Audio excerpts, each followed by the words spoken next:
Good morning. Morning, everyone in virtual realm and in person. Welcome to the launch of St. Lucia's Country Financing Roadmap and National Infrastructure Financing Strategy. The theme for this event is Unlocking Financing and Sustainable Development for Sustainable Development in St. Lucia. I know that we're starting a tad after our time, but we will catch up. And so I invite prayers. Allow for this ceremony to be blessed, and I call on Mr. Evans to bless us. Please stand.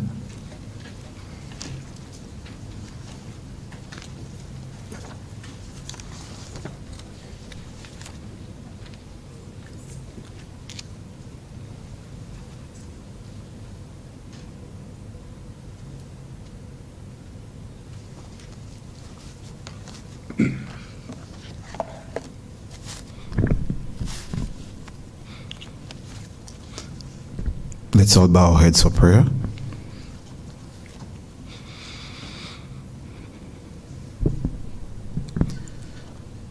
Dear God, we thank you so much for your love. In the desire to make us share in this love, you sent your only Son into the world to come to our aid.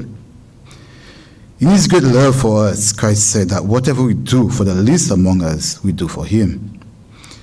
We thank you for calling us to be your people and for giving us your Son as our Lord and your Spirit to guide our lives. Father, we come to you today asking for your guidance, your wisdom, your support. Send your Holy Spirit to bless us, to cleanse our hearts and our minds, to open our spirits to the unseen possibilities before us. Help us engage in meaningful discussions. Allow us to grow as a group and nurture the bonds of community. Fill us with your grace, Lord God, as we make decisions which affect us and our country at large. Please continue to remind us that all we do here today, all that we accomplish is for the pursuit of truth, for the greater glory of you, and for the service of humanity. Guide us as we make this prayer through Christ your Son, in the love and unity of your Spirit, now, always, and forever. And we all say, Amen.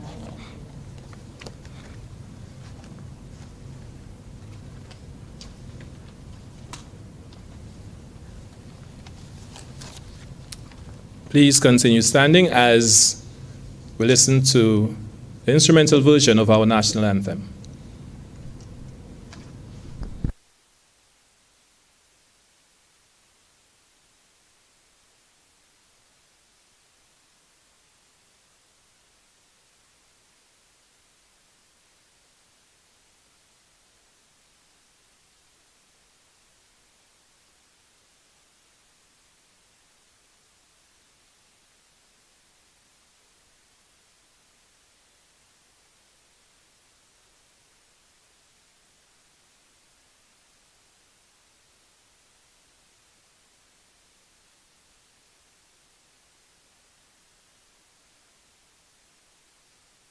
Thank you very much. Please have your seats.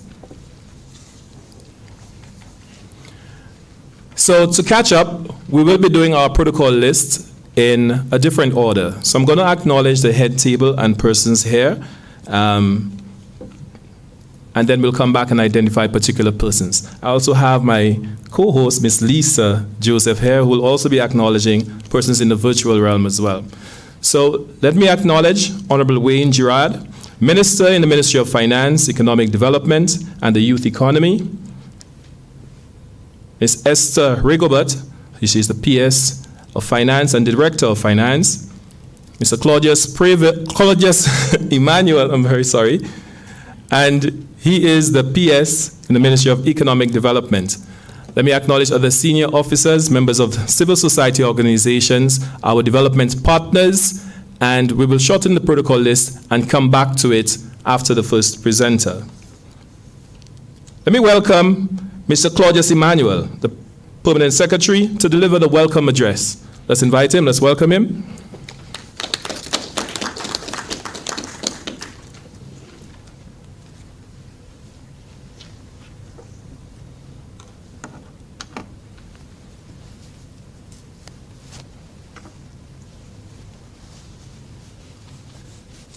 Thank you very much, Glenn.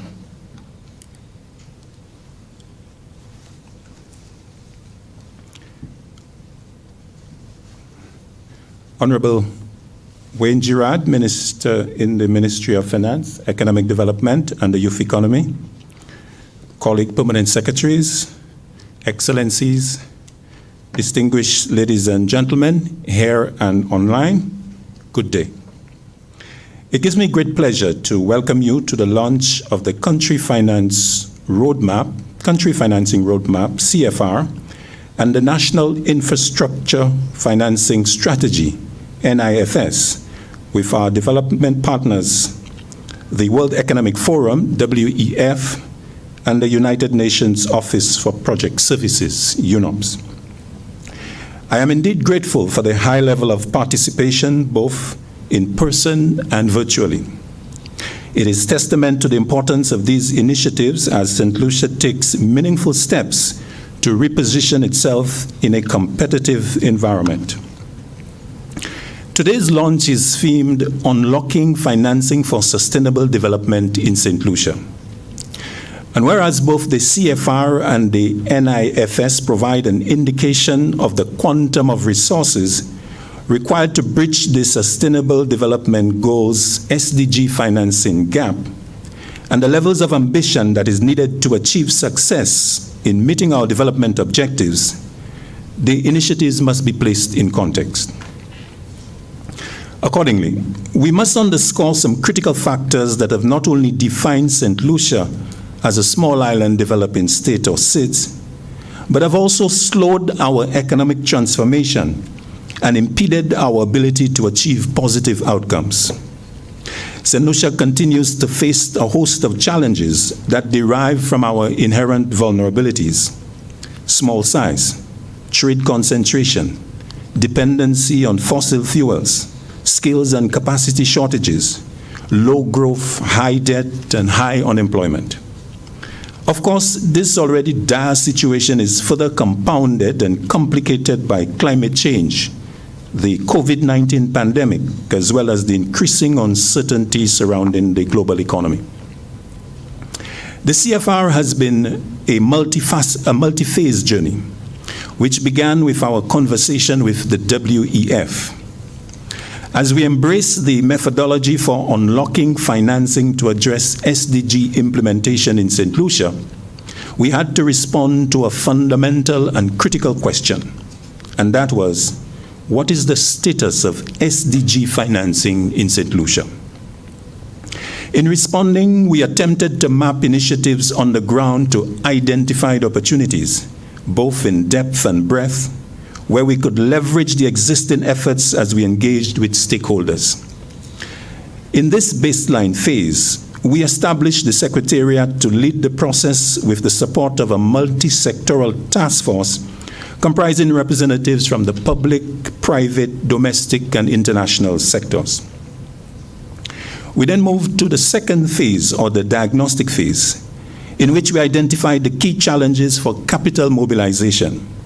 Here we held our first roundtable as a forum to promote consensus and foster agreements among the stakeholders.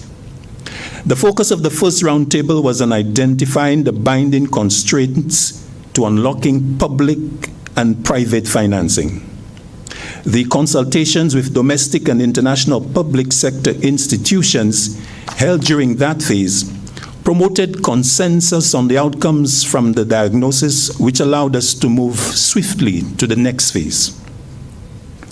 The third phase was action planning, in which an action plan was formulated from the second roundtable with key stakeholders. In this phase, we discussed and discovered the type of financing available, as well as the conditions necessary to overcome the constraints and enable the flow of capital. Ladies and gentlemen, as you can see, the conversation has evolved further.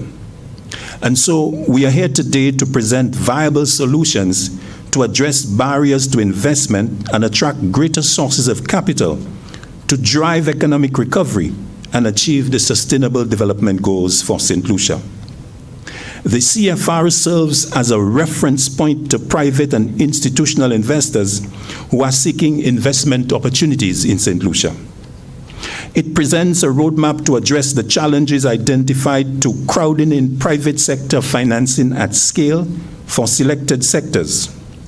The solutions proposed in the CFR serve to enhance a positive enabling environment for investment in these sectors, as it presents game-changing opportunities with multiplier effect. The CFR does not address larger systemic challenges. However, it does attempt to deliver the necessary ecosystem by initially piloting this approach in a few key sectors. In this regard, the CFR identified 3 categories of solutions, and these are foundational, economic resilience, and low-carbon competitiveness. Foundational solutions. These are the solid foundations that foster an enabling environment to attract investments. Economic resilience. Increasing our economic sources, promoting gender inclusion, and building long-term sustainable economic resilience. Low-carbon competitiveness. Increasing competitiveness and creating fiscal space for new investments through reduction of energy and other operational costs.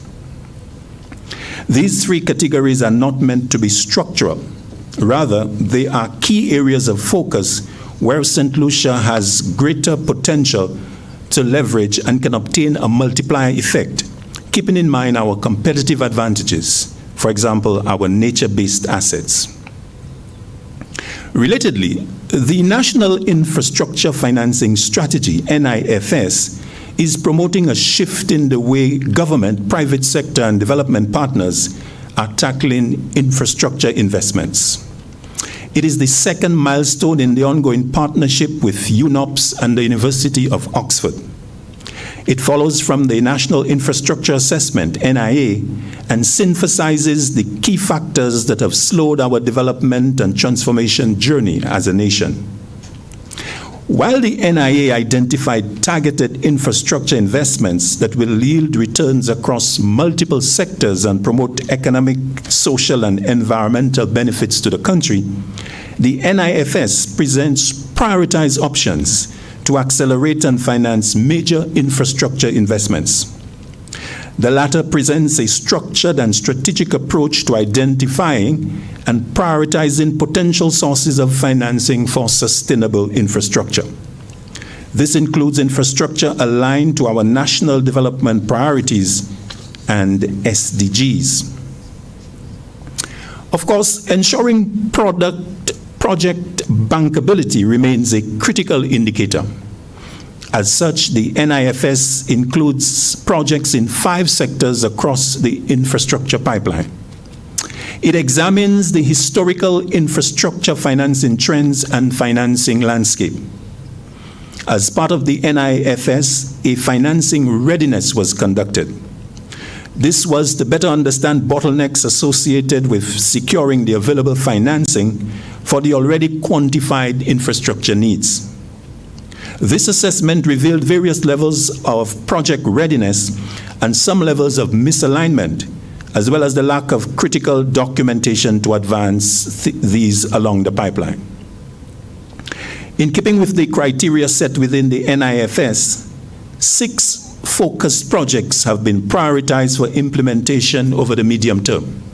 These are 1, wastewater, Castries sewage network expansion. 2, water, a pilot project for grey water reuse and rainwater harvesting in new buildings. 3, energy efficiency in buildings. 4, solid waste management, a pilot project involving household compost initiative. 5, housing, a pilot project for affordable green housing for all. And 6, distributed small-scale solar PV. These initiatives are all aligned to the immediate priorities of the new government and are guided by in-depth analysis conducted with the Sustainable Infrastructure Financing Tool, or SIFT. As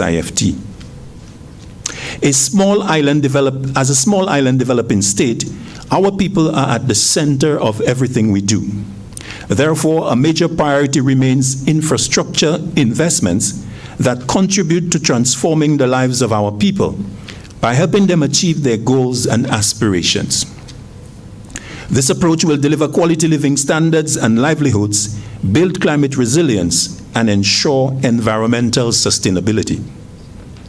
Of course, de-risking these infrastructure investments is vital to increasing St. Lucia's international competitiveness.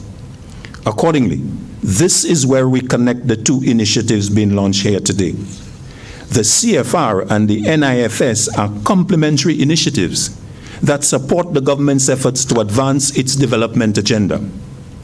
They provide the information needed for robust decision-making to attract and unlock the financing for our infrastructure needs. Both reports point towards improving the business environment, project documentation, and collaboration as key imperatives to achieving our development objectives. In conclusion, St. Lucia reaffirms its commitment to these objectives. However, we cannot do it alone. And so we have invited you, our partners here today, to join us on this journey and recommit your support as we embark on this new phase of our development. By working together, we can ensure that our collective efforts can be ramped up to contribute to poverty alleviation and improved living standards. No doubt, a surefire way to make this world a better place for all of us to live in. And so I bid welcome to all, and I thank you.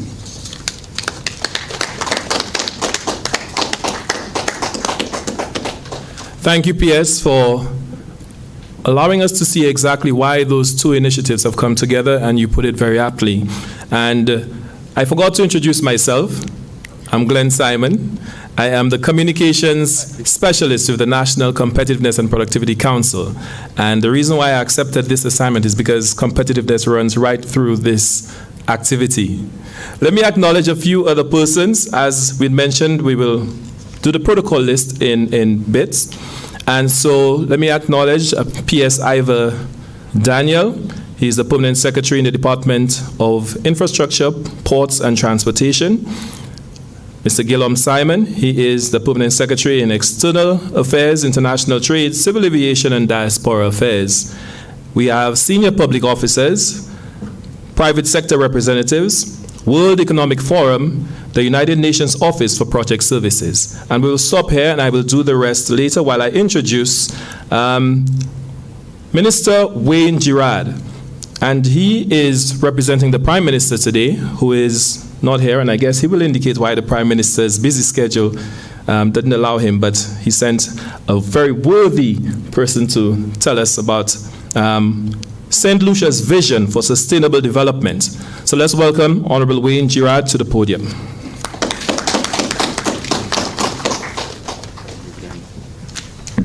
Thank you, Glenn. Mr. Shad. This is good.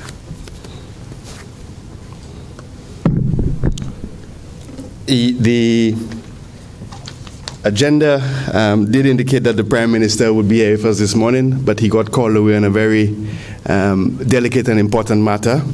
So I am standing in for him in this very special and important occasion. Permanent Secretaries, Excellencies, distinguished ladies and gentlemen, I am pleased to be with you at today's event to launch these two important initiatives: the Country Financing Roadmap and the National Infrastructure Financing Strategy, both aimed at assisting with unlocking financing to advance our national development goals. We arrive at today's launch against the backdrop of a global pandemic that continues its disastrous march through countries across the world, deepening its multidimensional impact on societies, economies, and the environment. Within this context, St. Lucia, like all other small island developing states, continues to grapple with seemingly insurmountable challenges and obstacles to our meaningful, sustainable development. Long before the pandemic, small island developing states remained a special case for sustainable development, owing to our history, small size, geography, and inherent vulnerabilities to shocks both natural and economic. These unique vulnerabilities have always challenged and impeded our development ambitions, making it necessary to seek partnerships to support and assist us in finding solutions to respond to the various challenges. At the heart of any government's sustainable development plan should be the people, the citizens who have entrusted us to develop and implement policies and programs that are in their best interests and by extension, the best interests of the country as a whole. Putting the St. Lucia people first is a solemn undertaking of this administration and the guiding principle that underpins our efforts to build back better on a path of sustainable and resilient development. We are indeed grateful to the World Economic Forum and the United Nations Office for Project Services for collaborating with the government on these separate initiatives aimed at addressing the barriers to private investment and attracting greater sources of capital to drive economic recovery and development. I applaud the work that has gone into the development of the country financing roadmap and the National Infrastructure Financing Strategy. Today's launch ushers in the critical next step for both initiatives, their meaningful and effective utilization and implementation. The country financing roadmap provides a number of viable initiatives, most notably across renewable energy and labor reskilling, while the National Infrastructure Financing Strategy focuses on sustainable infrastructure financing. Together, they provide the government with important mechanisms to catalyze solutions that would contribute to an investable landscape and would support and advance our national development efforts. Neither initiative can be implemented successfully without strong and committed partnerships at all levels and sectors, from the national to the regional and the international. We recognize and appreciate the challenge of investment scale in certain areas, which is why both initiatives were designed to be replicated and scaled up across other small island developing states across the region. We are indeed committed to advance these initiatives, not only to meet our sustainable development financing gap by attracting and working with private sector partners, but also to advance a regional approach. A people-centered recovery complements the aspirations and commitments of the 2030 Agenda to leave no one behind. I welcome these initiatives as a contribution to St. Lucia's efforts to closing the sustainable development financing gaps, to allow us to build the necessary resilience to our vulnerabilities and safeguard our people and our future. I thank you.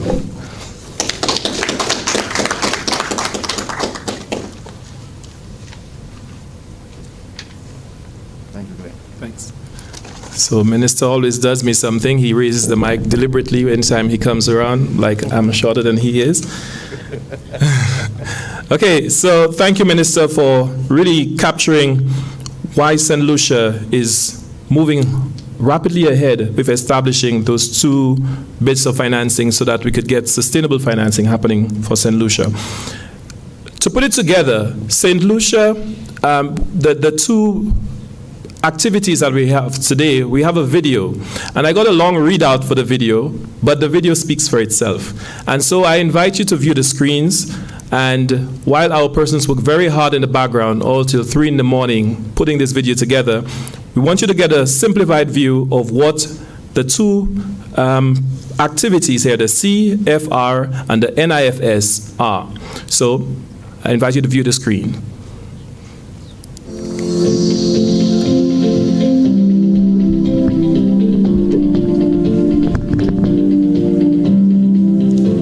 With COP26 recently concluded, member states have pledged to improve their efforts on climate action, as environmental and socio-economic vulnerabilities are on a steady increase. St. Lucia was no exception to the global contribution, with the Prime Minister, Honorable Philip J. Pierre, declaring his commitment to systems and processes in place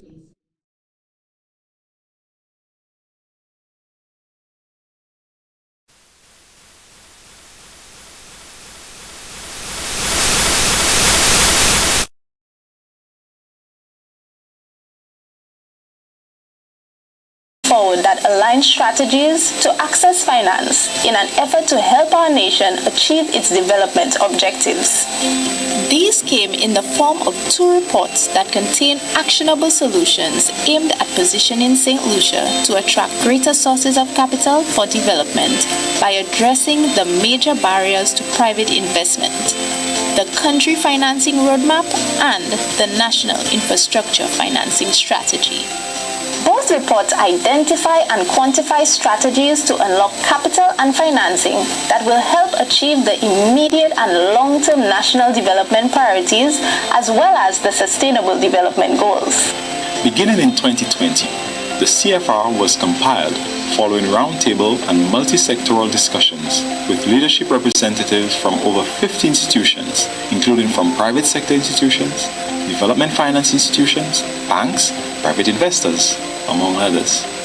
The CFR serves as a reference point to private and institutional investors who are seeking investment opportunities in St. Lucia. It is an all-encompassing report that highlights the core areas with greatest potential for progress for St. Lucia, such as reskilling and renewable energy. A primary outcome of the CFR dealing with labor reskilling is a scheme that is aligned with the island's sustainable economic recovery.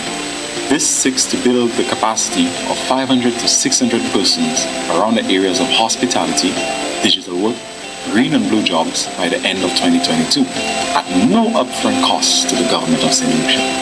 The CFR was able to tailor this scheme by bringing together public, privately managed global reskilling programs totaling $12 million. Such a scheme is a proactive step led by the government of St. Lucia and is cognizant of the fact that the pandemic has shifted many industries, warranting the need for a more nimble and adaptable labor force. On the topic of renewable energy, the CFR highlights pipeline initiatives that were already identified in St. Lucia's National Energy Transition Strategy. A total of $80 million has been targeted by the Caribbean Climate Smart Fund Initiative by setting up 2 related but separately managed components: a Project Preparation Fund and a Blended Finance Regional Investment Fund. These initiatives aim at achieving scale, impact, and sustainability as St. Lucia continues to transition to greater energy security. Another key feature of the CFR is the ease of replicability. The action plans on reskilling have the potential to be scaled within St. Lucia and replicated across the Caribbean region and other small island developing states, eventually reaching a much higher number of people. Through its detailed methodology, the CFR also encourages regional cooperation and includes proactive measures to solidify our commitment to achieving the Sustainable Development Goals, SDGs, including financing the SDGs as a long-standing priority. St. Lucia is now poised to better implement several related aspirations around renewable energy that are aligned to the global climate agenda, all in an effort to working towards achieving net zero carbon goals. Another related report around innovative ways to attract financing that was developed for the government of St. Lucia by UNOPS is the National Infrastructure Financing Strategy, the NIFS. At the heart of this strategy is an associated multi-user toolkit called the SIFT, the Sustainable Infrastructure Financing Tool. Building upon St. Lucia's National Infrastructure Assessment that was launched in 2020, the National Infrastructure Financing Strategy establishes a state-of-the-art approach to financing infrastructure in alignment with national priorities and global agenda such as the Addis Ababa Action Agenda, Sustainable Development Goals, and the Paris Agreement. As a small island developing state with limited natural resources, highly dependent on other nations for capital and raw materials for infrastructure development, St. Lucia sees escalating demands for available financial resources around resilience and sustainable infrastructure provision. The NIFS NIFS highlights potential opportunities for finance in the form of loans, grants, equity investment, and guarantees, for example. That kind of analysis emanated from the innovative SIFT that is capable of sifting through a repository of approximately 60 funders based on a historical database dating back to 1979 for traditional infrastructure sectors such as energy and transport, as well as newly emerging sectors like green infrastructure and nature-based solutions. Both the report and the tool shed light on strengths across various ministries in addressing financing criteria. This in turn provides an opportunity for the government to optimize its existing capacity in project preparation and effective proposal development for initiatives in the pipeline. Capacity building in the use of the interactive SIFT was provided to the government officials across 14 ministries and departments to guide project preparation and fund engagement, as well as to help establish a clear path to financing sustainable and resilient infrastructure in St. Lucia. The NIFS and SIFT provide a strong foundation for an evidence-based approach to infrastructure financing and further establishes St. Lucia as a trailblazer in adapting innovative approaches to overcome challenges to sustainable, resilient, and inclusive development. The quest towards economic recovery for St. Lucia is beginning to take shape through coordinated solutions with its development partners from across the globe. Our nation and its people remain committed to bouncing back to life, back to being a vibrant, prosperous, and thriving economy that once was the Helen of the West Indies.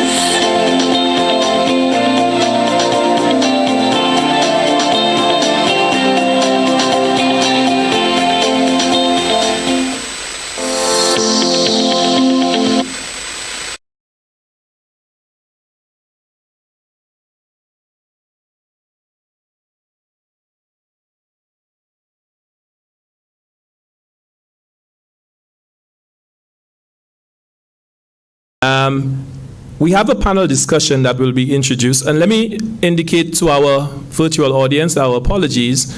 There was a technical issue where they didn't hear the audio, but we will play the video at the end so that you could hear the full video in its true form. So we apologize for that. Let me acknowledge some other persons. Diana Gosman, the head of SDIP, and she led the team on the CFR. Mr. Sean Declan, member of the Executive Committee for the World Economic Forum. Robin Huggins from Oxford. Alejandro Rossi and Scott Tucker from UNOPS. And we will stop here for now. And let me introduce Ms. Lisa Joseph, and she will lead us into the segment that we have coming up now, a panel discussion to discuss financing for sustainable development for St. Lucia and the Caribbean region. Let me welcome to the podium. She will take over from me, Ms. Lisa Joseph. Encourage her, please.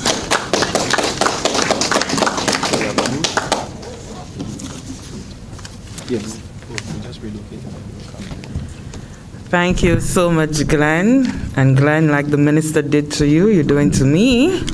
But we will make it work. All right. Thank you so much. And let's just get a little bit more comfortable.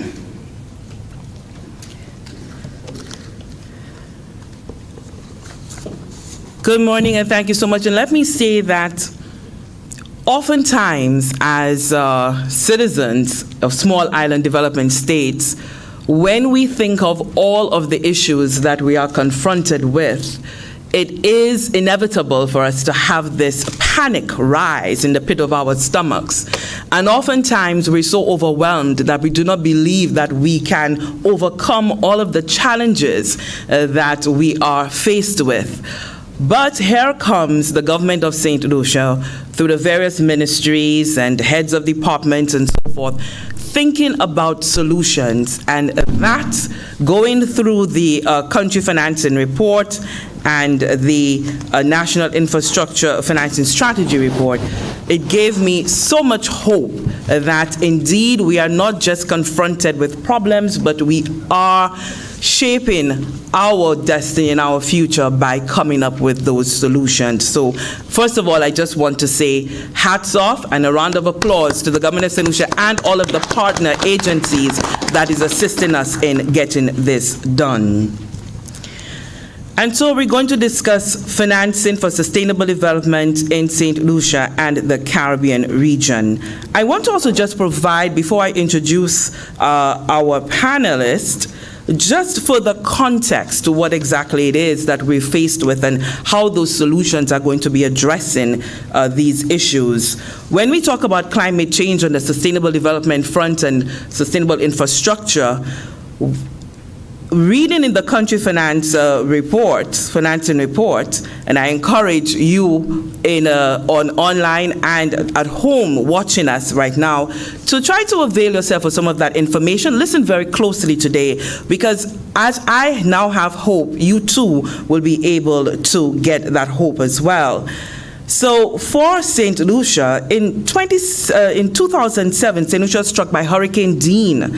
I hope you remember this, and it caused up to 63.4% of GDP losses in the agriculture sector. Then in 2010, 3 years later, we were hit by Hurricane Tomas. We can never forget that experience here in St. Lucia, and we had losses of up to 43.4% of the GDP. And the UNTAG has estimated, and I didn't know this, that on average, 2% of the GDP in St. Lucia is lost every year to extreme natural disasters. These are very, very telling statistics there. And so for us, it's important for us to get a grip on our sustainable development. Our economy often very, very much affected, but we are an economy heavily dependent, reliant on tourism. And so while the sector is contributing more than 40% to our GDP, we have some in excess of 63,000 jobs that's created through tourism, but we saw what happened when the pandemic, when COVID-19 hit, and we are now down to 41,600 jobs as of 2020, though we've been working steadily to reclaiming some of those jobs. I want to bring up too the debt burden that we're facing. All of these are the challenges confronting us. The debt burden, and as of 2020, 86.5%. And that has really been driven as well by our response to COVID-19. But underlying that too is the fact that St. Lucia, being regarded as an upper middle class income country, we do not have the sort of access we should, given our size and vulnerabilities, to concessional financing. And so that really compounds the situation for us when we now have to do planning, financing, getting monies, and so forth. So I wanted to be able to go through some of that, especially for our people at home, to be able to understand more thoroughly what the issues are. And so now we will be speaking to those two initiatives and going more in depth with them, the initiatives that's going to provide solutions to us for us to be able to address those issues. I want to say good morning to Tulu Waninamani, Tulu Wanimi Adioto, or Adieti. There we go, but we'll affectionately refer to her as Tulu. I think that is going to do us a whole lot better. She is the senior analyst, infrastructure and project management there with UNOPS. Tulu, sorry for botching your name there. We also have with us Mr. Chris Canavan. He is the partner with Lions Head Global Partners, and he is also joining us virtually. In person with us is the permanent secretary for the Ministry of Infrastructure, and he is Mr. Ivor Daniel. And also with us is Dr. Nat Ware, who is the CEO of the company Forte, and we'll be hearing a lot more about that. And so let us find out a little bit more about who our panelists are. Tulu, as remember we affectionately calling her Tulu, she's an Infrastructure and Project Management Senior Analyst at the United Nations Office for Project Services, UNOPS. Tulu is responsible for the development of thought leadership pieces, methodologies, and tools that recognize the importance of infrastructure for achieving national development outcomes as well as the Sustainable Development Goals. She provides technical assistance and capacity building to governments on infrastructure development to help accelerate progress towards sustainable development. Her work helps to influence the practical and real-world decisions of governments, infrastructure practitioners, and development partners. Prior to UNOPS, Tulu worked as a researcher in the field of international development across a range of thematic areas, including climate change, maternal and child mortality, and girl-child education in developing countries. She has contributed to the elevation of development programs and provided recommendations to enhance impact. She holds a master's degree in international development economics from the University of Applied Sciences in Berlin. To our next virtual participant, Mr. Chris Canavan, who is a partner with Lions Head Global Partners. Now, prior to joining Lions Head, Chris spent 9 years as Director of Global Policy Development for George Soros, based at the Soros Fund Management. And before that, he worked at Goldman Sachs for 13 years. His last position at Goldman was a Chief Risk Officer of Goldman's Commercial Bank. Before that, he ran a credit trading desk in the commodities business, headed the Latin America Debt Capital Markets team, and was responsible for managing the firm's Latin America sovereign and credit risk. Prior to joining Goldman Sachs, Chris taught economics at Boston College and Columbia University. He has a PhD in economics and a Master's in International Affairs from Columbia University and a Bachelor of Arts degrees from the Oberlin College. He chairs the boards of Oberlin's Board of Trustees, the Fund for Global Human Rights, and the Institute for New Economic Thinking. He is a lifetime member of the Council on Foreign Relations. And so we say good morning to Permanent Secretary Ivor Daniel, Mr. Ivor Morvell Daniel, Permanent Secretary of the Ministry of Infrastructure, Ports, Energy and Labor, has over 30 years' experience in public service here in St. Lucia, having served previously in the Audit Department as an Audit Principal and Deputy Budget Director in the Office of the Budget. Mr. Daniel has had the responsibility to implement the largest investments in road infrastructure in St. Lucia, including the Road Improvement and Maintenance Program Phase 4, RIM 4, and that is at some $42 million. He also serves as the Deputy Chairperson of the St. Lucia and Seaports Authority, SLASPA, and has been instrumental in the transformation of the maritime sector in St. Lucia. Mr. Daniel was also instrumental in the recent success of St. Lucia's acquisition of a loan to construct a 10-megawatt solar farm with 7-megawatt battery storage.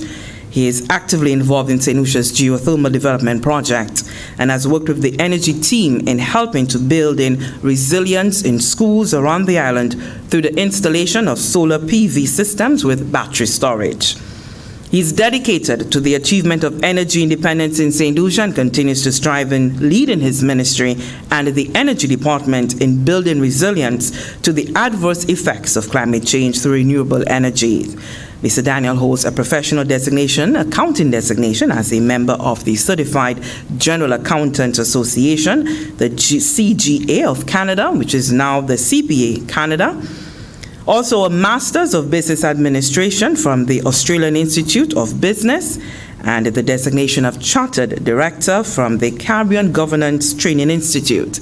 In addition, Mr. Daniel also serves as a volunteer in the cooperative movement with the recent post of Director and Treasurer of the Civil Service Cooperative Credit Union Limited from June 2016 to June 2019. And we say hello again to Dr. Nat Ware, founder and CEO of Forte. Dr. Ware is a development economist and a social entrepreneur. He completed his PhD in development economics at Oxford University on a Rhodes Scholarship and was also selected as a visiting fellow in economics at Princeton. His research has been focused on how small island developing states, SIDS, can best finance high-quality retraining of individuals for the jobs of the future. His research led to the development of Forte, Financing of Return to Employment approach, which is a way to finance education at no additional cost to individuals or governments. Prior to this, Dr. Ware founded 180 Degrees Consulting and grew it into the world's largest consultancy for nonprofits and social enterprises, with 185 branches across 42 countries and over 5 million hours of services provided. Dr. Ware's work at Forte is an extension of a lifelong commitment to making world-class education accessible to all. Ladies and gentlemen, we do have the most competent panel to take us through our discussion. I now want to say good morning again and welcome Tulu, who is going to speak to us. And just by way of housekeeping, each of the panelists will address us for a time limit of 5 minutes, and thereafter we will be open up for discussion. And Tulu, we say good morning to you again as you take us through the importance of sustainable infrastructure, capacity building, and financing of infrastructure. Thank you so much, Lisa. Standing on existing protocols, good morning to everyone. It's a pleasure to speak at this important event on financing for sustainable development in St. Lucia. Ensuring progress on the path to sustainable development is highly determined by the infrastructure decisions we make today. As NIFS, we understand the importance of infrastructure for the achievement of national development objectives, as well as the global agendas, including the Sustainable Development Goals and the Paris Agreement.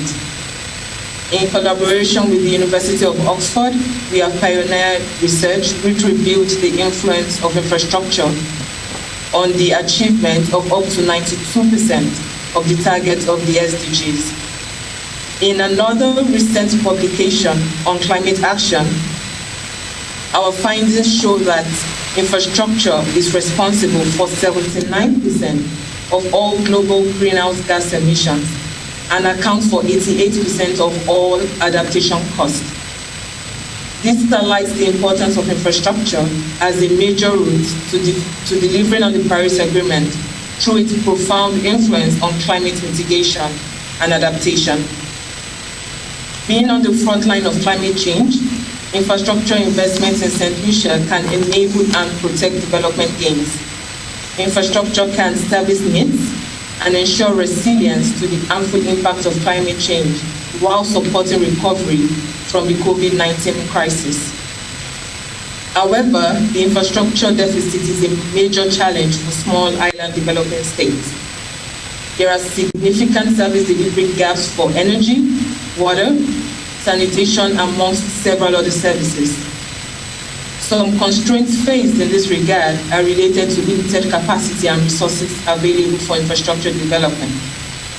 Infrastructure requires a huge amount of capital investment that extends beyond the fiscal capacities of most countries. The Inter-American Development Bank reports that the infrastructure investment gap in Latin America and Caribbean region is estimated to be around $150 billion a year. Therefore, developing bankable infrastructure project pipelines and securing adequate financial resources for infrastructure is a priority for SIDS to unblock barriers to sustainable development. New evidence and data-driven tools are emerging to assist governments in changing their approach to infrastructure planning and financing to scale up impact. UNOPS has been actively working in this space in collaboration with the University of Oxford to support governments to strengthen their capacity in infrastructure planning and financing to achieve their development objectives. The first collaboration with the government of St. Lucia conducted a national infrastructure assessment, which identified a prioritized pipeline of infrastructure projects aligned with the SDGs and the Paris Agreement. This was launched in October of last year. In this second milestone, NIFS is championing an evidence-based approach to infrastructure financing, supported by the cutting-edge Sustainable Infrastructure Financing Tool, SIFT, which responds to the need for a holistic, data-driven approach to infrastructure financing and development. Working closely with the National Integrated Planning and Program Unit, UNOPS and the University of Oxford supported the government to establish a national infrastructure financing strategy to support the government of St. Lucia to identify the available sources of finance for infrastructure projects and to enable them understand the criteria and resources required to adequately exploit these opportunities. Of note are the renewable energy projects, an infrastructure solution which holds great potential in St. Lucia given the island's favorable natural resources. Potential financiers for these projects were identified, and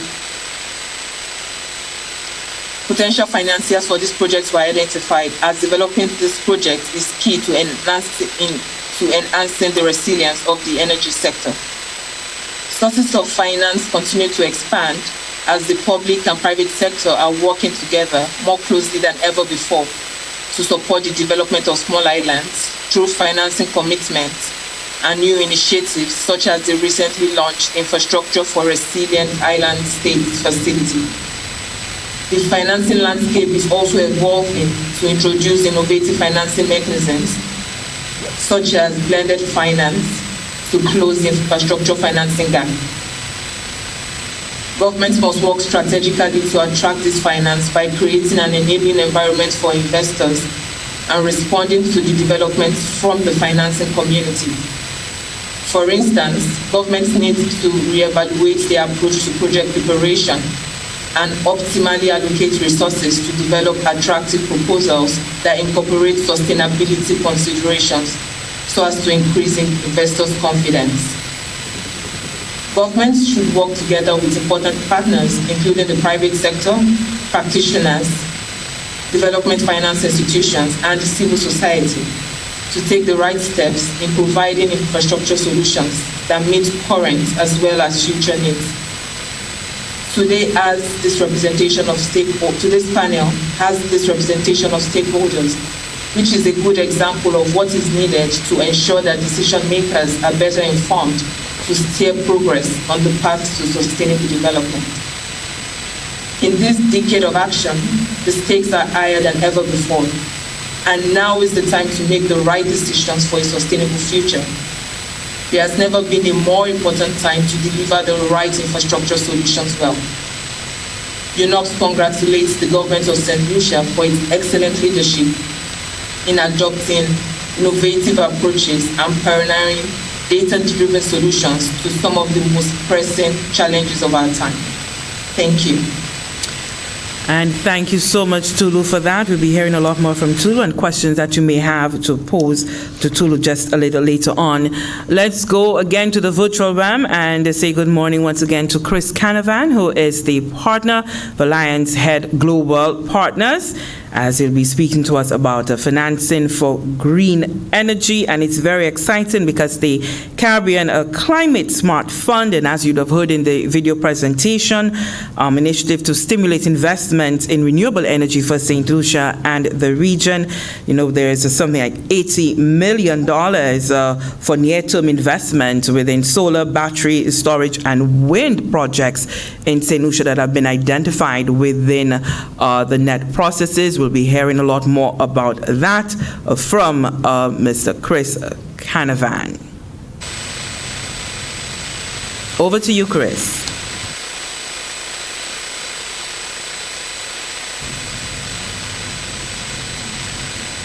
Good morning, Chris. Can you hear me? Are we having a little difficulty? He's muted? Okay. If you can unmute your mic, please, Chris. Just unmute. There we go. Yes, it can be a little challenging for all of us. Sorry, no, the host had to unmute me. Apologies. And thank you very much for having me. Congratulations for this session.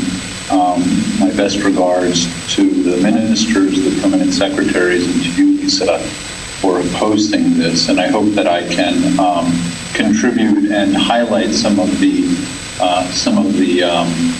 themes that have already come out, in particular those that Tolu just highlighted.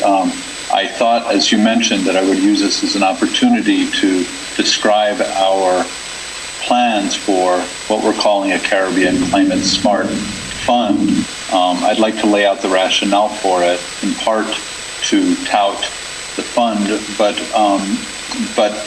but also not to focus on that exclusively. I think some of the themes that have brought us to thinking that setting up a fund of this kind is a good idea are themes that resonate more broadly and hopefully can be helpful to other partners of yours who are working on these very important areas that have been highlighted by your country financing roadmap and by your national infrastructure financing strategy, and congratulations on those. I'd like, if I can, just to make 3 points, and hopefully the 4 minutes or so I have left, and then look forward to the conversation afterwards. The first is perhaps the most obvious and has already been touched upon, which is that in the Caribbean in general and in St. Lucia in particular, we see among the highest electricity tariffs across the globe. We also know that weather jeopardizes both the electricity system, both because the grid is vulnerable, but also because imports, fossil fuel imports, are vulnerable. And we know that there is an abundance of sun and wind to serve as sources of renewable energy. And what these observations mean, which again are very obvious to all of you in the room and online, is that renewable energy offers not just an efficient, a cheaper alternative to fossil fuel-based energy in places like St. Lucia, but one that's more resilient as well. And that means for those of us who think about raising capital and investing, that means that the investment proposition for renewable energy is compelling and will only become more compelling with time as technology brings us cheaper, more effective solar panels, wind turbines, and batteries.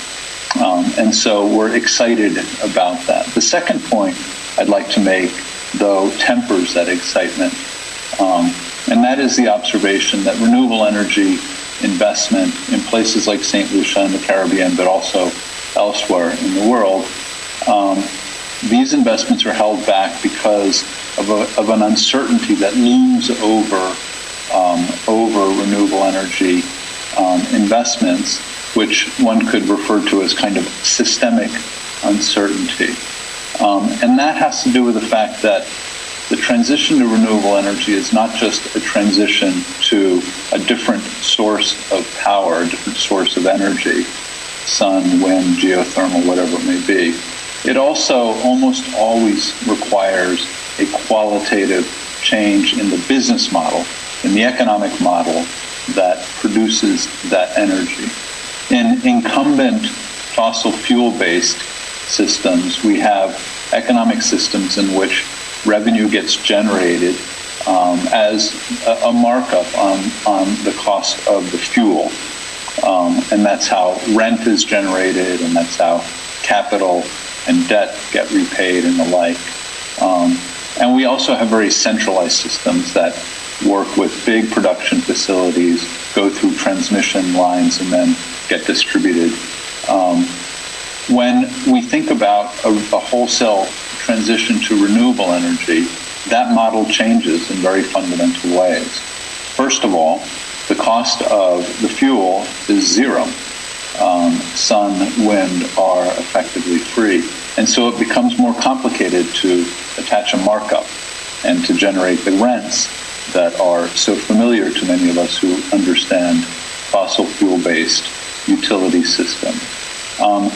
These sources of power can also be highly decentralized into microgrids and mini-grids, solar home systems, and the like. And what that means is that the incumbent grid, the transmission and distribution lines, the value of those assets is much harder to determine.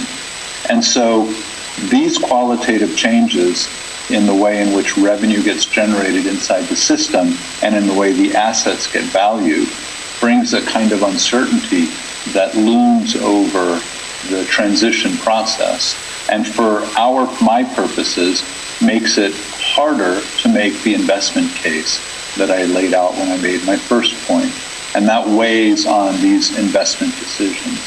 And in a sense, it creates a kind of chicken and egg conundrum, because for sponsors and for developers, it's hard to make a project investable. It's hard to prepare it in the way Tolu was just discussing, when it's not entirely clear that the investment capital is available.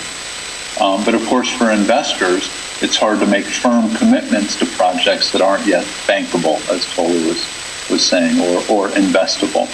And so one way or another, we have to resolve this chicken and egg problem. I'd like to add that it's not a problem that looms over, for example, natural gas as an alternative to other fossil fuels, because that may be a new source of energy in some contexts, but it still relies on the grid and it still relies on the incumbent business model. So even when natural gas projects are being proposed as new and alternative and as a kind of transition gas, and I think an argument can be made to that effect, this kind of systemic uncertainty doesn't loom over it. So it's easier to get projects to the point where they're bankable, and it's easier to identify capital to invest in them. And so those of us who would really like to push for a transition to renewable energy need to figure out how to deal with this chicken and egg problem that I laid out. And that leads me to my third point, which is the most practical of the 3 points, and is essentially the description of the fund that we would like to raise. Unlike more conventional investment funds, this would be a fund that would combine both investable capital on one hand, but also a substantial project preparation fund on the other. And the reason we combine those two, and in my firm we have 3 or 4 other renewable energy funds in Africa that do the same, the reason we combine those two is because essentially we have to provide the chicken and the egg at the same time. We have to help developers and sponsors bring their projects to the point where they are bankable, and that often requires some financial resources for more analysis, for more engineering, for legal work, perhaps for regulatory work.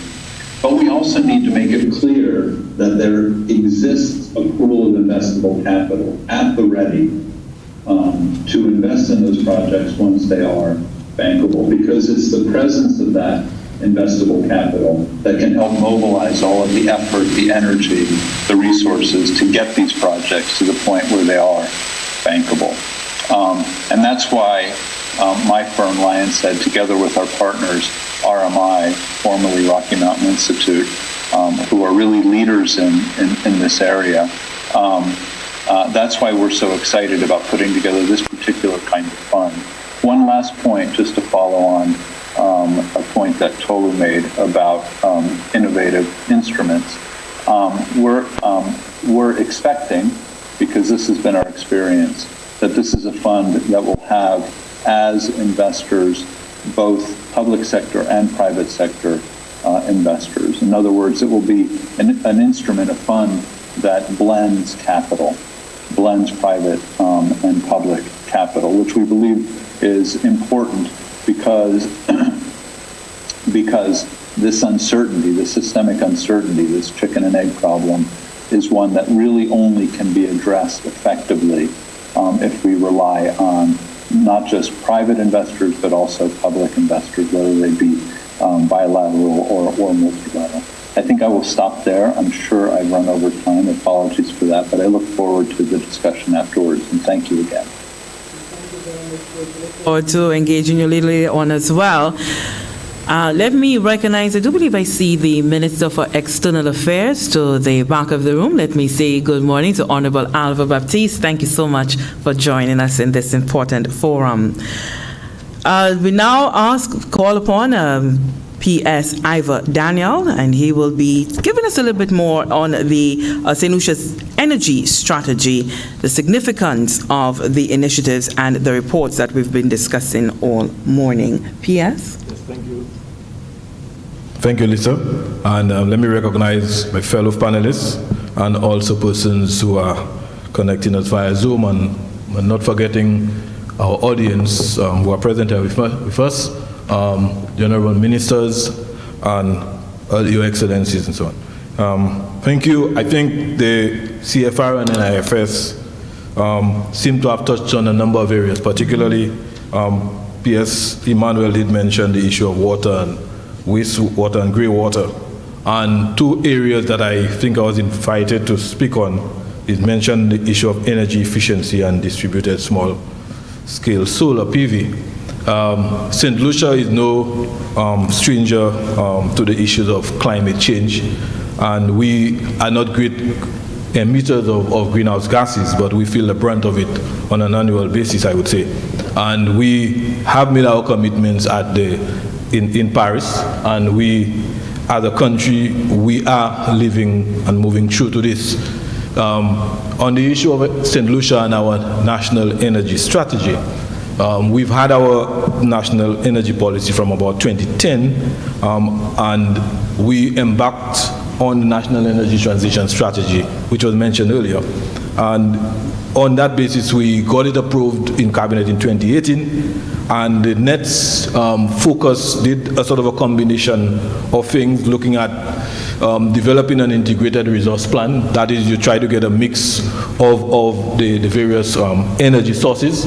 And the NETS was really focused on the reliability of our grid. It was focused on the issue of cost containment and energy independence. And I think we are speaking to issues of solar and PV. And we quite happily, the NETS, a lot of the iterative process that it went to, what it narrowed down to was a combination where you would have investments in wind, potentially solar.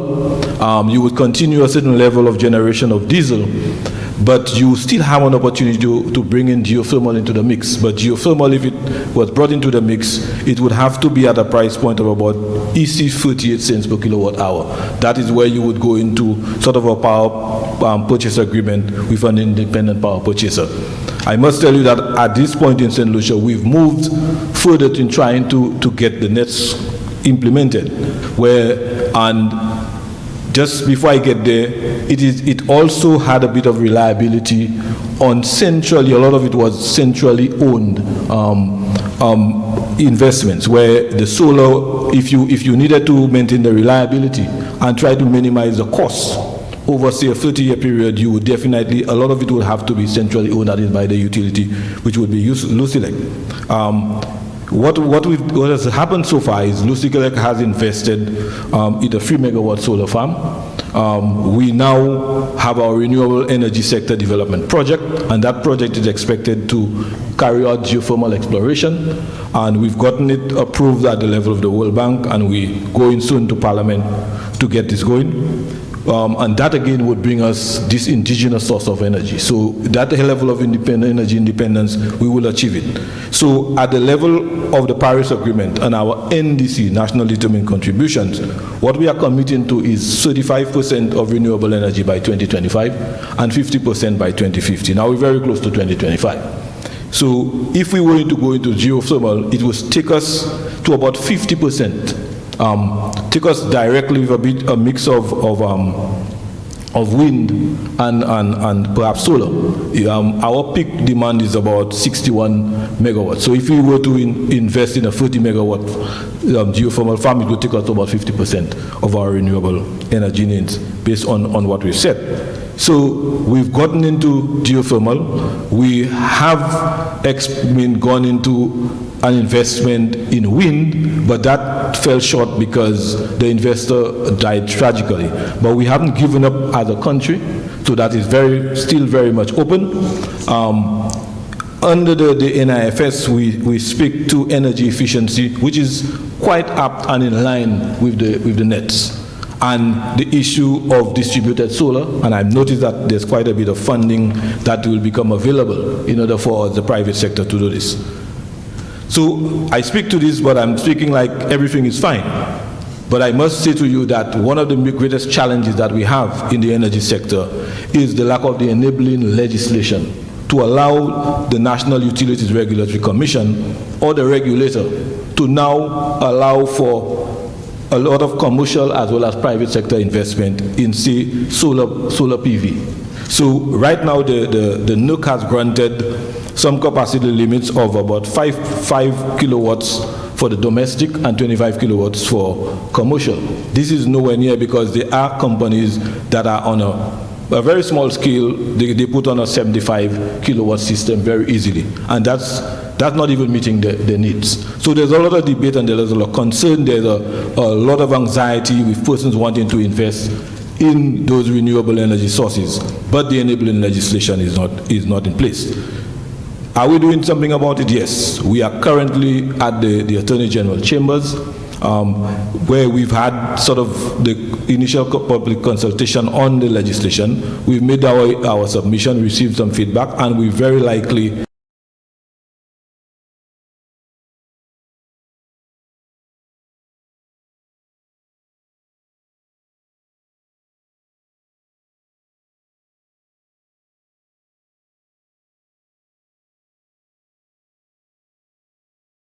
the first quarter of 2022, that is between April and into March, to get this enabling legislation passed in Parliament. That would now attract and open up the market, the energy market for private sector investments in any aspect of renewable energy. That gives St. Lucia the edge, and us, as a country, to be able to now reach again, to recommit ourselves into the issue of renewable energy and clean energy for all. So if you think of St. Lucia, high importance of fossil fuel, with about 51% goes into electricity generation and about 45% into transport.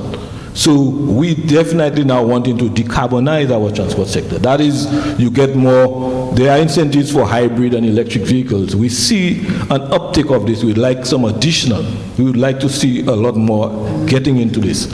And so the legislation would not necessarily affect and impact the transport sector, but the electricity sector, where you have Lucia as the sole generator and distributor of fossil fuel. So we definitely see the potential, and we as a country are committed to make this transition. We continue to work assiduously to get this going. So by way of existing projects, we have the Renewable Energy Sector Development Project, which is going to be doing geothermal exploration for perhaps potentially a 40 megawatt geothermal plant.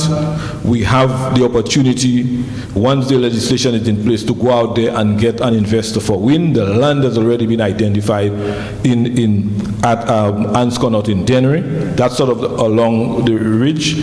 We have the potential again for other investment in solar PV that I say it's anticipated by both public, by a lot of the private sector.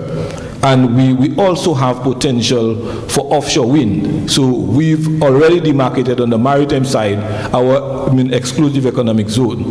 And that as part of the blue economy, you would want to protect that pristine ocean that we have there. But the ocean and our seas has the potential to generate for wind generation. So there is that, and we have certainly an opportunity to do this. We will also be Right now, the NETS, like I said, is 2018, but we have an opportunity to renew it, refresh it, and so potentially in January into February, there will be an accelerated move to now create a new integrated resource plan that is to now redefine our energy mix, but this time we will be bringing resilience into it. So we have to now determine, is the grid protected, because we have the high frequency of weather events. Hurricanes, storms, is it protected?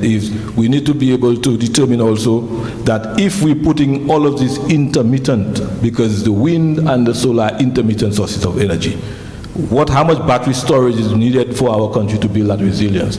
How much of this we require as well? So all of this has to come into this mix, and so that would mean show up us as a country. One, we will contribute and make sure that we are committing to the Paris Agreement, and also that we ensure that whatever we put out there is resilient and it's also and it's reliable, that we're not disturbing our grid and bringing some instability. And most of all, what the St. Lucian public wants to know, that this US 33 cents per kilowatt hour that I am paying for, can I not get a better rate? And I think that's fundamentally what governments are looking towards. Because when you think about it, within Latin America and the Caribbean, St. Lucia is about US 33 cents. We're not the highest. But yet, when you think on the average in the US, in the Latin America and the Caribbean, who are now paying US 12 cents, US 15 cents, we are way, way off from there. So these are some of the initiatives and the direction in which St. Lucia is going. So once we get through with this legislation, then I think everything will be well in terms of moving forward with bringing renewables into our mix. Thank you. Thank you very much for that, P.S. Daniel. Very comprehensive there on what it is that the National Energy Strategy is and what it encompasses. We want to invite now Dr. Nat Ware, and he, as you know, is the founder and CEO for Forte, and this, I think, is perhaps what that's going to captivate the attention of the St. Lucia audience, because it is really about adapting ourselves, retraining, reskilling, upskilling, as they say it now. And Dr. Ware is going to speak to us about the labor market and supporting that towards sustainable development opportunities and highlighting the innovative financing model to be piloted here in St. Lucia, and hopefully that can be replicated in the Caribbean. Dr. Ware. Well, thank you very much for that, and great to be here. Permanent Secretaries, Excellencies, Honourable Wayne Gerard, thank you for the opportunity to speak with you briefly. As was mentioned at the beginning, I've spent about 10 years researching how small island developing states can best finance retraining, first at Oxford and then at Princeton. And I looked at all the current ways that we typically do this. Everything from income share agreements to loans to social impact bonds to traditional government financing. And what we don't want is a situation where the government of St. Lucia write checks for things and it doesn't work. What we don't want is a situation where the government write checks and spends money and then people leave the country and the country doesn't get benefits. And so what we also don't want is a situation where individuals who might be struggling as a result of COVID are then required to, pay a lot of money to get retrained, to get upskilled so that they can have the jobs of the future. What is the ideal situation is where the government never pays for something that doesn't work, where the government doesn't worsen the budget, where the government debt burden does not worsen. And there is a way to do that. And there's a way to do that without costing individuals anything. And so that was the focus of a lot of my academic research, and that ultimately led to the development of a new approach, Forte, which is an acronym which stands for Financing of Return to Employment. So I might just spend a minute or two explaining how that works. Obviously, we can answer and address more questions in the Q&A. But it's really focused on the youth economy, because I think St. Lucia has enormous potential, and we do want to help the youth of the country to have great jobs, to have good paying jobs, and to be able to stay in St. Lucia throughout their lives. And that's really the focus. And Forte is a way to finance high quality education to those individuals at no cost to them and no cost or risk to the government of St. Lucia. So how does it work? Well, we've raised over $10 million US. Even last week, we got an extra $3 million, and we can deploy that and invest that money into St. Lucia to finance high-quality training. And what we'd like to do is focus on training people who are currently not in good-paying jobs, so people who are unemployed or underemployed or who are otherwise struggling. Maybe people who have lost their jobs as a result of the pandemic. And so we want to use that money that has been raised from a range of foundations and impact investors to fund high-quality training for those individuals, working in collaboration with Dr. Nurse and Tracy George and others at Sir Arthur Lewis Community College who are very supportive of this initiative. Now, individuals who receive that high-quality training, they don't pay anything. They don't pay anything now, they don't pay anything in the future. There's zero chance of exploitation, zero chance of those individuals being taken advantage of. But what the training would be in is in areas that would help to diversify the economy. You know, St. Lucia will always remain one of the world's premier tourism destinations, but we also want to diversify as well into the jobs of the future. And one of those key areas is training people in digital jobs, in digital skills, so that they can be employed as programmers or web developers or as data analysts or in other areas as well. And there's a good reason for this, that more and more companies all around the world are allowing their workers to work from anywhere. There is a massive trend towards remote work. That means that a company in New York could hire someone in St. Lucia, pay them $50,000 US, and that person could stay in St. Lucia, work from St. Lucia, keep paying taxes in St. Lucia. And St. Lucia actually has a massive advantage over many other countries in the region, not only because of the time zone, but because also there's not the language barriers that LATAM countries typically face in that way. And it's also a massive opportunity for companies to set up offices in St. Lucia and hire people in St. Lucia. So the way it works is we would use that funding to train people for those jobs of the future. Digital jobs, but it could also be in health tourism, for infrastructure, for the green jobs of the future, for lots of different areas. And then what happens is these people weren't previously paying any income tax. But what we do is that we track those individuals, and that training by its nature increases expected employment, expected incomes, and therefore ultimately greater income tax to the government of St. Lucia.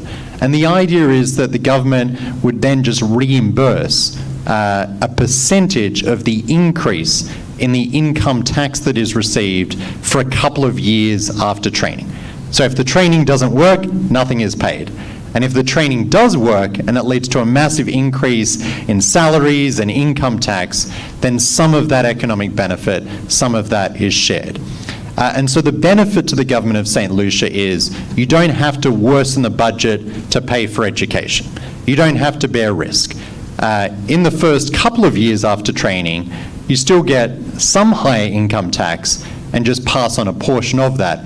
And then get the full benefit of higher taxes every year thereafter, as well as all the benefits associated with a more talented, more productive workforce, a more diversified economy, greater likelihood of new companies setting up here as well. And so I think this is a great way to do, as what was said earlier, to leave no one behind, to help youth, to get them back on their feet, to get them into good paying jobs as well. And there's a lot of different applications. This can help a lot of different sectors, a lot of different industries.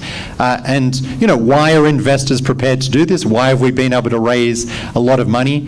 A lot of them want repeated impact, recycled impact, rather than just making one donation and that having a one-time impact. A lot of the foundations who are backing this, they want to have an impact, help a lot of people, but then if that works, if that's successful, then be able to help more people and more people and more people and have a repeated impact in that way.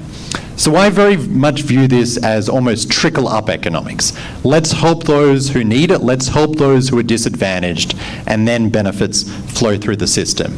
And I do think this is a great way to unlock finance where the government doesn't bear risk, doesn't worsen the budget, and just really reaps the benefits in that process.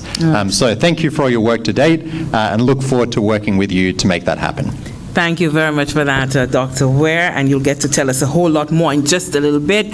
We now get into our Q&A, the discussion section, and we'll be getting to questions from you in the audience in just a moment. Also, for those of you in the virtual world, you can, post those questions there, and Fabian, who is there with us, is going to be very, very happy to be able to pose those questions to our panelists. Tulu, let me come back to you and ask about the role of infrastructure, Tulu, in addressing climate change, and how can small islands like St. Lucia leverage this in their development efforts? Okay, thank you, Lisa, and very interesting discussion from the panelists. So just to give a quick answer to the point on climate change and infrastructure. As I mentioned earlier, we understand that infrastructure is responsible for 79% of global greenhouse gas emissions and accounts for 88% of adaptation costs, which tells us that infrastructure decisions being made today must focus around low carbon infrastructure and solutions that can increase the island's resilience. And like the Prime Minister mentioned, renewable energy projects are a priority for St. Lucia, and these projects are being put in place because apart from, the obvious benefits to the environment, we can see that this would promote energy independence on the island and enable the government to achieve self-sufficiency in terms of energy provision. But even beyond this, there are a lot of co-benefits from renewable energy projects, such as allowing for economic resilience by ensuring by removing the country's vulnerabilities to oil price shocks. Also, there are tons of social benefits to households and industries, where, like Nat was speaking about them getting, being equipped with skills. Electricity is an important part of being able to, use their digital skills and work remotely for companies within and outside of St. Lucia. And it's also important that infrastructure is resilient to the impact of climate change, especially because of the increase in the frequency of extreme weather events. And this can be achieved by, for example, ensuring that new infrastructure is not built in high-risk areas. And we attempt to do this in our initial collaboration with the government through the National Infrastructure Assessment, where we identify we help the government to identify projects and how to sequence renewable energy projects in areas that they can yield the maximum benefits. Also, there are opportunities for upgrading existing infrastructure. And as we know, Michelle tells us that $1 investment in adaptation results in $4 of returns to investment. So these are critical. Climate mitigation, climate adaptation is critical beyond the obvious benefits for the environment, but also a lot of co-benefits. And one last point I would like to emphasize is on how infrastructure is delivered. We talk a lot about the right solutions and renewable energy solutions and all of this, which is true, but there needs to also be, and it's of equal importance for us to look at how infrastructure is delivered and ensure that we mainstream sustainability, resilience, and inclusion throughout the infrastructure life cycle.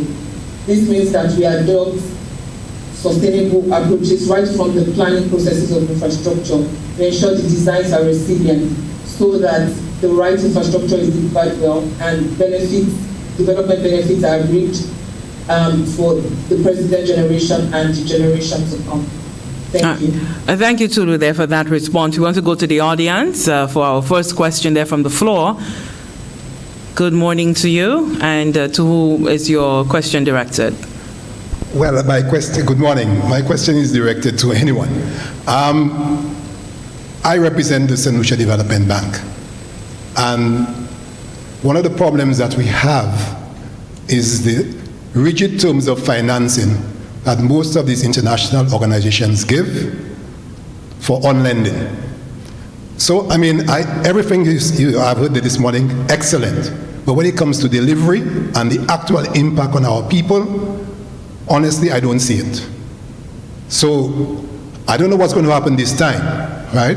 Because at the end of the day, when we have to on-lend to the people, sometimes we can't even utilize the funds because of the conditions that these international organizations attach to it. So I'm saying to them today that this needs to change. For there to be meaningful impact on the people, we need to get these funds to our nationals at a reasonable rate and also within a reasonable time frame to repay. Thank you so much for that question. Very important there, because it really does speak to the heart of what everything that the government does is the people. So, I'm not sure if Chris, are you interested in addressing this question, or anyone, Dr. Ware, PS Ivor? I can just say one or two sentences, and then also happy to pass to Chris. First of all, thank you for that, and completely understand the challenge with constraints. Certainly, one of the reasons why we're pursuing the sort of public-private partnership that is Forte is that it doesn't have those constraints. That we're not working through big international entities. It's private sector capital, it's foundations, it's impact investors that can be deployed, and there's a lot of flexibility there, which is great. So there's very, very few restrictions. And the important thing whenever you're using that sort of capital is to make sure that all incentives are pushing in the right direction, that there aren't perverse incentives. And so what we want is that, foundations or impact investors only get their money back if it actually leads to outcomes, if it actually helps St. Lucia, if it actually helps individuals. And so we want social impact and financial return to be perfectly aligned rather than a trade-off between the two. And certainly that's what we've tried to do with developing the Forte approach. Mm-hmm. Chris, I'll give you a few. Thank you. There you go. I'll give you a minute to respond. Thanks. Well, I'm not sure I have a minute of insightful comments to make. I do want to acknowledge that that these are real issues, and that we've seen these kinds of constraints get in the way of deploying finance elsewhere.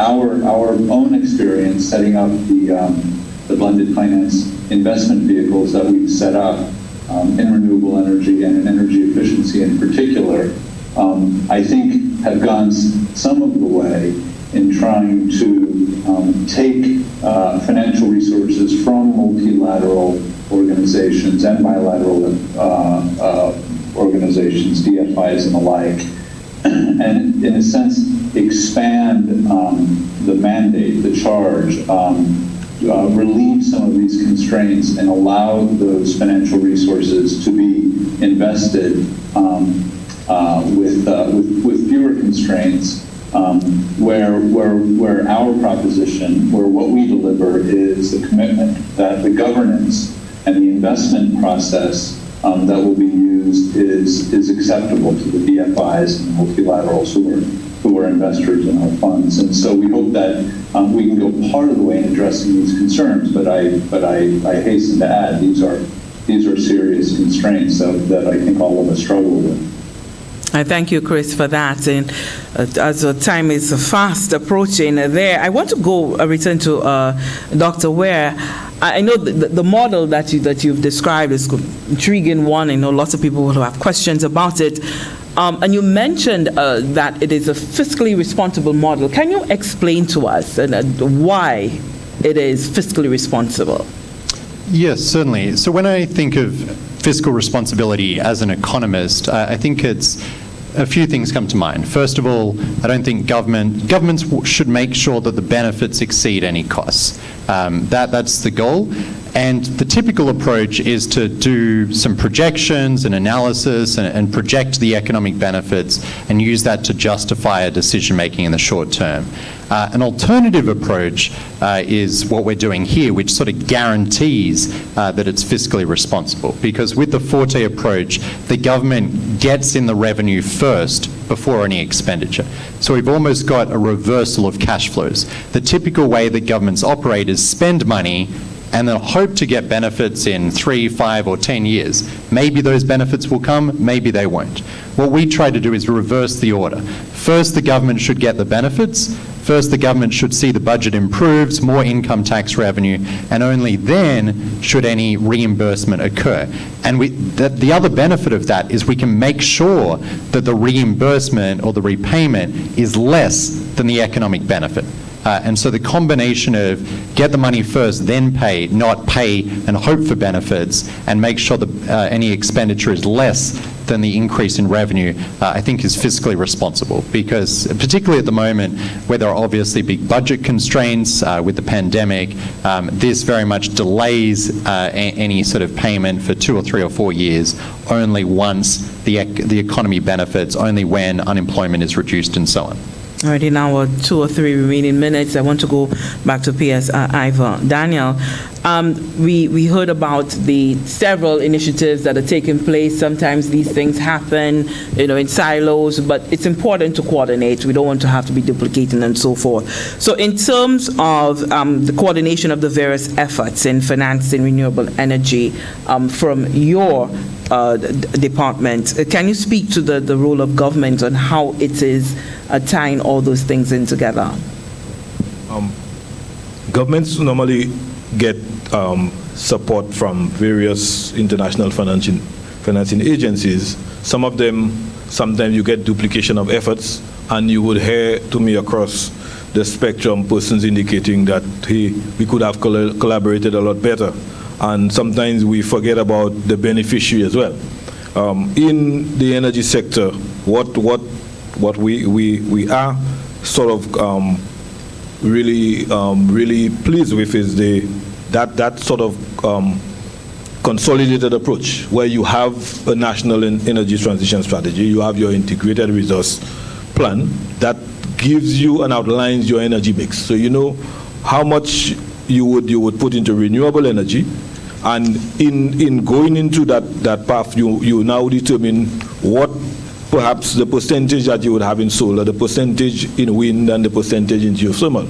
And all of this now, these investments requires a capital cost. They require, whoever they invested want a return on their investment.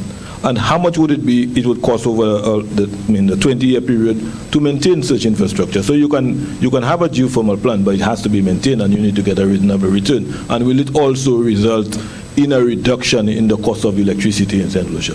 So this approach, coupled with what we are discussing today, gives St. Lucia an opportunity for us to now getting the necessary investment, and at the same time ensure that our grid really remains reliable, that our people, they will get a better, they can now reach, we can now at least achieve perhaps SDG 7, which talks of affordable and clean energy, and we can now also meet our international commitments.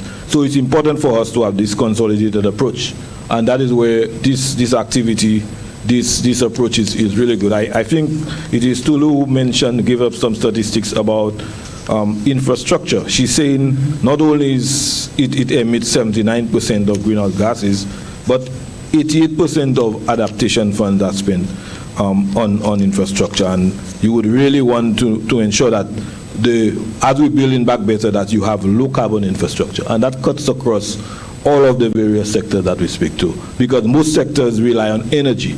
You need energy in buildings, and if we now constructing buildings, then we need to speak about green buildings, and there are about 25 persons in St. Lucia who are LEED certified. That is, those people are trained in energy efficiency and so on, and so they can go in there and conduct audits, energy audits in various buildings. These professionals are out there, and we need to encourage it a lot more. And so as we speak to issues of green housing, we need to ensure that we utilize our local capacity.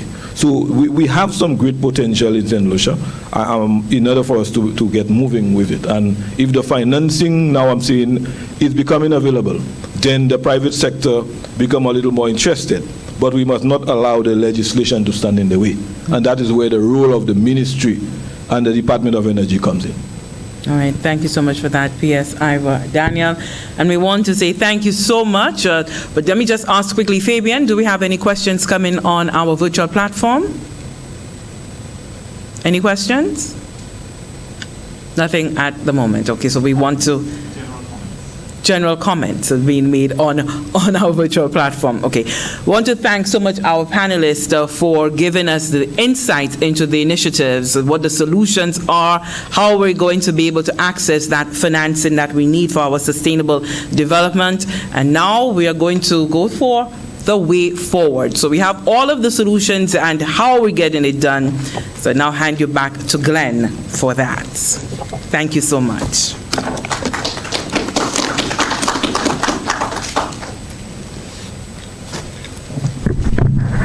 I know we have been here for a while, but give Lisa a bigger round of applause for conducting this portion of the program. And it was a lot to navigate because you have two significant activities, really relaunching two. This is the Country Financing Roadmap and the National Infrastructure Financing Strategy. The way forward. Let me thank our panelists as well for a wonderful job that they've done as well. And let us move on with the program so that we could actually try to see how we could, close as possible, we could stick to the time that we've allocated. And we call on Ms. Esther Rigobert, Permanent Secretary in the Department of Finance and the Director of Finance. She will indicate to us the way forward as we launch this activity. Let's welcome her.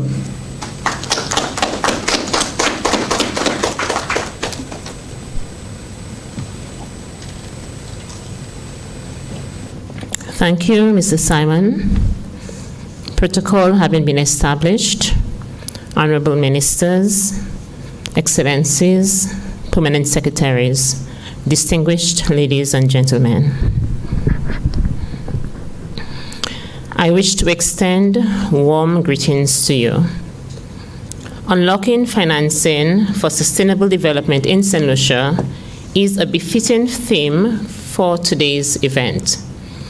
As we look towards the 2030 agenda timeline for the implementation of the Sustainable Development Goals, we have repeatedly stated that government on its own cannot achieve the targets. Similarly, the private sector and civil society will not achieve the targets on their own. For us to make meaningful progress towards the SDG implementation, we need to first reframe our approach and set aside a business-as-usual culture that has found its way into our development lexicon. The SDG implementation represents a bigger, more complex agenda for our country, St. Lucia. How do we finance the SDGs? How do we balance the economic and social gains from investing in SDG implementation against the recovery costs and losses from disasters and hazards such as floods, droughts, hurricanes, fires, earthquakes, and rising sea levels? How do we prioritize investments in critical infrastructure? How do we manage the inherent risks of these external shocks that disrupt our exposed urban settlements? How do we address the challenges of the poorest and the most vulnerable amongst us? These are all very important questions to ponder. When we think of the increasing likelihood of adverse climate change-related shocks and disasters, the shrinking fiscal space, rising unemployment levels, the impact of the COVID-19 pandemic on industry and the public, and the percentage of our population who live in poverty, we understand the need and urgency to recalibrate and reframe our approach to development. Why is this important? Our small size and limited capacity has always been seen as a challenge and limiting factor. But in this case, we have seen a tremendous benefit from being small. These initiatives that we are celebrating today commenced as two separate distinct initiatives: the National Infrastructure Financing Strategy and the Country Financing Roadmap. However, somehow they merged together through a natural progression. It was an organic growth. The NIFS was led by the Department of Finance and the CRF by the Department of Economic Development. Inevitably, these two found themselves intersecting during the development phase. Our respective teams worked jointly during all phases of the assignments, and even more so during the data capture and diagnostic stage. Being small was indeed an advantage in the identification of stakeholders and facilitated access to key information and data sharing. It must be noted that this occurred during the most heightened period of the COVID-19 pandemic, during the shutdowns and the curfews. However, our teams were resilient and they delivered. Reframing our approach will cause disruptions naturally in our systems, processes, and policies. But at the same time, it will strengthen our natural resilience by engendering a culture that is based on a holistic and system-wide philosophy. As these two initiatives are being celebrated today, we want to celebrate the work of our teams. Fulfilling our development needs required a comprehensive analysis of investment plans, including a degree of resilience and sustainability, the impact on future economic prospects, and of course, funding sources. The analysis touches upon these challenges and presents some actionable outcomes for the immediate and longer-term horizon. The main finding is that there are significant dividends associated with building a resilient infrastructure, especially in the energy sector, and also investing in reskilling of our labor force. The solutions identified in the CFR advance the concept of plurality, with St. Lucia serving as the pilot for the region and other small island developing states.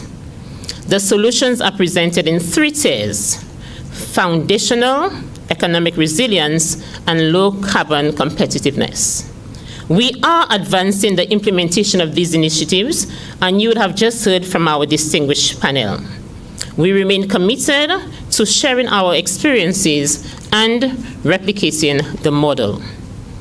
The National Infrastructure Financing Strategy has prioritized some projects that are considered game changers and enablers to our national development. We intend to engage our development partners and institutional investors on these prioritized initiatives at the soonest. The distinguished speakers before me emphasized the importance of partnerships. We have learned a lot about partnerships over the years, and more recently from our experience with the management of the COVID-19 pandemic. Over the last 2 years in particular, we have come to truly appreciate the value and importance of forming partnerships.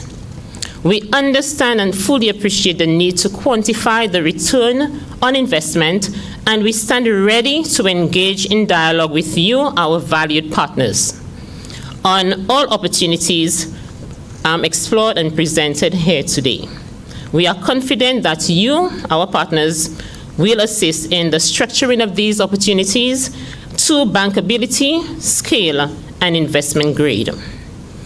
In closing, let me acknowledge with the deep appreciation, the dedication, and excellent cooperation of our respective technical teams during the preparatory phase of the reports, and especially for putting together today's events. I am confident that the teams will exhibit similar commitment and oversight during the future phases as we set to implement the solutions identified in the country financing roadmap and the prioritized projects in the National Infrastructure Financing Strategy. I would also like to acknowledge the collaboration with the University of Oxford, the United Nations Office for Project Services, and the World Economic Forum, and celebrate their hard work, technical support, commitment, and collaboration with our government. We look forward to the continuation of this strong collaboration, which has already taken root, and we can see dividends as we speak. On this note, I want to thank you for being here and wish you all the best as we continue this strong collaboration and implement those recommendations that were clearly outlined in these two reports. I thank you.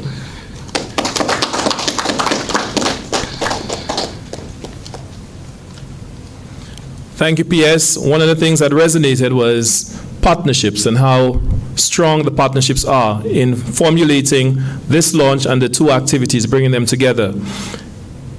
One of our partners is the United Nations Office for Project Services, and we have Alejandro Rossi, the multi-country director for the Caribbean, Costa Rica, and Panama. I invite you now, Mr. Rossi, to join us. Yes. So you up now. Let's welcome him, please.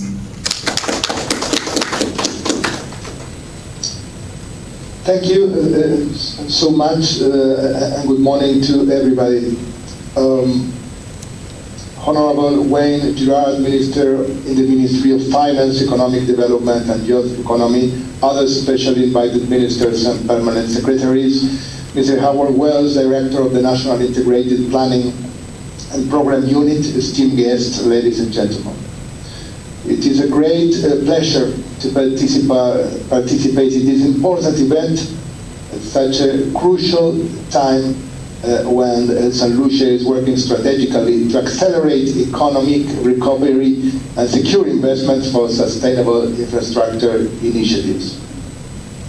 As the UN organization explicitly mandated in infrastructure, UNOPS is committed to supporting climate action and tackling the climate emergency. UNOPS works to help countries establish a unified vision for their future infrastructure, one that is aligned with the 2030 Agenda and the Paris Agreement on climate change. Closely related to the event we have attended today, let me tell you that our most recent report, Infrastructure for Climate Action, co-published by UNOPS, the UN Environment Programme, and the University of Oxford, as always, has called for a radical change in how governments plan, deliver, and manage infrastructure, emphasizing the often overlooked role infrastructure plays in combating climate change, mitigation, and adaptation efforts. I believe that with this infrastructure strategy launched today, St. Lucia is taking a step forward in the right direction. As mentioned by the Honorable Prime Minister at the recent United Nations Assembly, St. Lucia faces two important challenges today: being inundated by the new, while still being overwhelmed by the old, addressing climate change and propping up public health systems to cope with the coronavirus pandemic. In both areas, UNOPS has generated a great level of expertise that today we want to put at the service of St. Lucia government. Infrastructure decisions made today will impact generations to come because it is built to last. We have a unique opportunity now to make the right infrastructure decisions to ensure a more sustainable, resilient, and inclusive future for all. Over the past few years, we have developed a strong partnership with the government of St. Lucia and successfully worked together to pioneer evidence-based approaches to advance sustainable development. UNOPS also works with governments in the Caribbean as well as several partners such as Japan, Mexico, USA, UK, and the United Nations agencies to deliver projects in many nations, including Barbados, Curaçao, Belize, Dominica, Guyana, St. Vincent, Suriname, Trinidad and Tobago, and Jamaica. We continue to support the region's development efforts through delivering projects that range from strategic planning to project implementation, recognizing the unique challenges of island nations. Once again, I applaud the leadership of St. Lucia for their unequivocal commitment to adopting approaches that promote better informed infrastructure decision-making to adequately address development needs. Continued effort from the government and its partners, including the private sector, development finance institutions, and other relevant stakeholders are needed to take forward recommendations as well as key areas highlighted by the panelists today, such as the need to build capacity, prioritize the right projects, and implement them well, and of course the reskilling and upskilling of the labor force. The government of St. Lucia can count on UNOPS, in collaboration with our other good partner, the University of Oxford, to be an active part of the broader ecosystem of partners committed to implement solutions to support the island development. We look forward to continued discussions over the coming months on specific actions to take this work forward and the sharing of lessons learned from these strategic projects, the NIFS and the CFR, to help other Caribbean nations in the challenges they face and scale up impact across the region.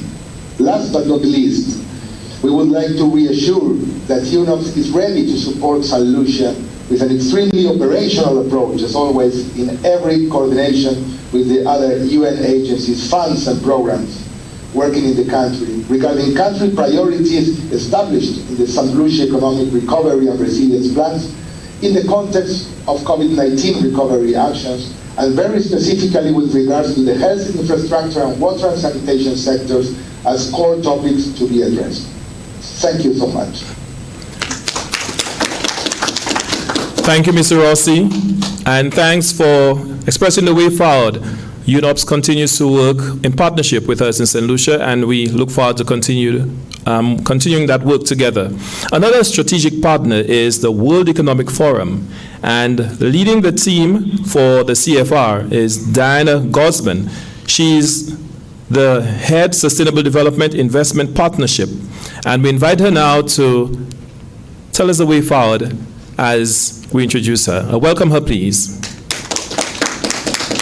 Thank you very much, Glenn, and thank you very much to everyone who's watching us. Honorable ministers, permanent secretaries, the permanent mission of St. Lucia at the UN, who is actually, I would like really to extend our warm thank you and regards for the leadership and perseverance in this, but the overall government of St. Lucia for really piloting a new approach to sustainable finance.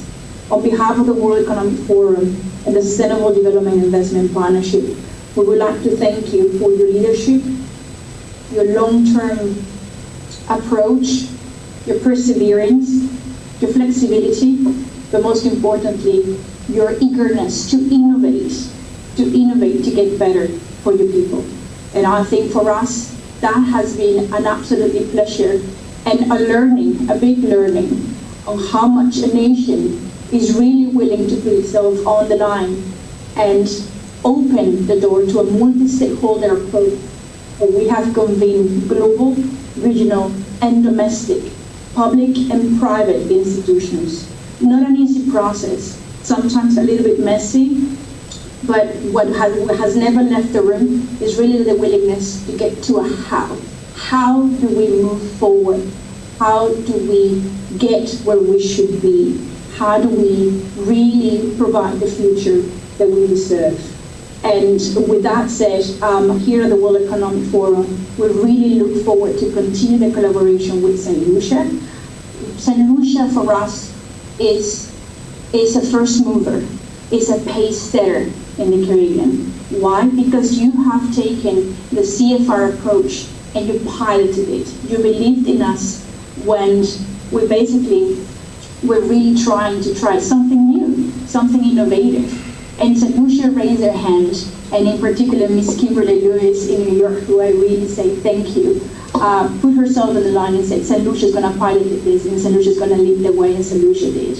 So we look forward to a next phase in the collaboration that includes not only St. Lucia, but the 6 at the Caribbean level, and with St. Lucia at the leadership role and in guiding us forward. With that said, I really would like to thank also the UN colleagues for the collaboration, for the support, for the synergies, but most importantly as well, to the 50 public and private, global and domestic institutions that work part together with the government of St. Lucia on landing the CFR. I really would like to thank as well the OECD, our partner here at SDIP, our donors, the European Commission and Denmark, who have made this possible. And last and not least, to the SDIP team as well here in Geneva. With that said, I think as a next phase for the CFR is really to push forward. And again, what the World Economic Forum is really keen on is on that public-private collaboration at all levels that it's possible. That inclusion, that multi-stakeholder approach that really delivers something that is much better than the sum of its parts. So with that, it has been an honor, and I hope it continues to be. And like our colleagues at UNOP said, we stay put for the future collaboration. Thank you very much. Thank you very much. And we've been trying to stick with our time, and so with that, we will come to the final bit where I say thank you. Thank you to our in-house audience. Thank you to our ministers in our presence who have remained. Thank you for our PSs who have remained and our senior officials, the civil society organizations, members of boards.